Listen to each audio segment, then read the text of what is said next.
à Gaza et en Cisjordanie, c'est que l'usage de la force a pour but de faire disparaître, soit physiquement, soit géographiquement, si on veut, les Palestiniens. Donc on est sur une politique qui vise littéralement, au sens littéral, l'extermination du peuple palestinien, l'extermination au sens large, donc c'est clair, c'est-à-dire soit la disparition, la destruction, soit l'évacuation de la population palestinienne.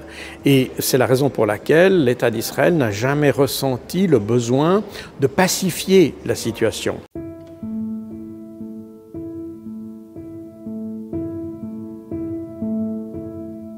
Les dirigeants israéliens ne seront pas jugés parce que les Américains s'y opposeront, mais je pense que les dirigeants palestiniens ne seront pas jugés non plus. Mais admettons qu'ils soient jugés honnêtement, ça veut dire qu'on doit faire le film de ce qui s'est passé le 7 octobre, et là on s'apercevra qu'Israël a menti sur le déroulement de cette journée et qu'en réalité la grande majorité des victimes que l'on attribue aujourd'hui au Hamas sont en réalité des victimes qui viennent de la manière dont la conduite israélienne a géré sa riposte.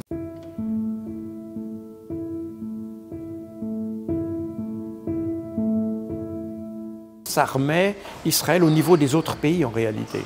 Parce que depuis 1948, Israël a joui d'un statut finalement privilégié, puisqu'ils n'ont pas été soumis aux mêmes règles du droit que les autres.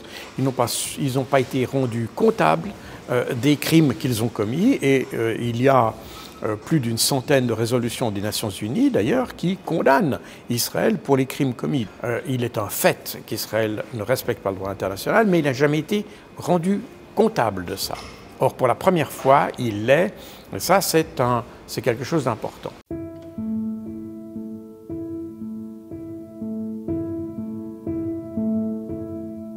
En gros, c'est l'Occident qui s'est opposé à la reconnaissance de l'État de Palestine. Et ça montre d'ailleurs la faiblesse de nouveau, ça souligne la faiblesse de la diplomatie occidentale, parce que le fait de reconnaître une existence palestinienne permet à ce moment-là de commencer à avoir une amorce de solutions diplomatiques pour ce conflit. Et on voit bien que les Occidentaux ont de la peine à avoir une solution. En fait, les Occidentaux ne veulent pas de solution à ce conflit. En ne reconnaissant pas l'État de Palestine, parce qu'en ne le reconnaissant pas, eh bien, on accrédite l'idée qu'Israël se bat contre des terroristes et non pas contre un État. Si Israël se battait contre un État, on aurait un autre un autre ensemble de règles juridiques qui s'appliqueraient. Je pense personnellement que c'est une grosse erreur, mais inévitablement, à terme, on va y arriver parce que l'Occident perd de plus en plus de crédibilité et l'Occident va être à terme forcé d'arriver à une solution en faveur des Palestiniens.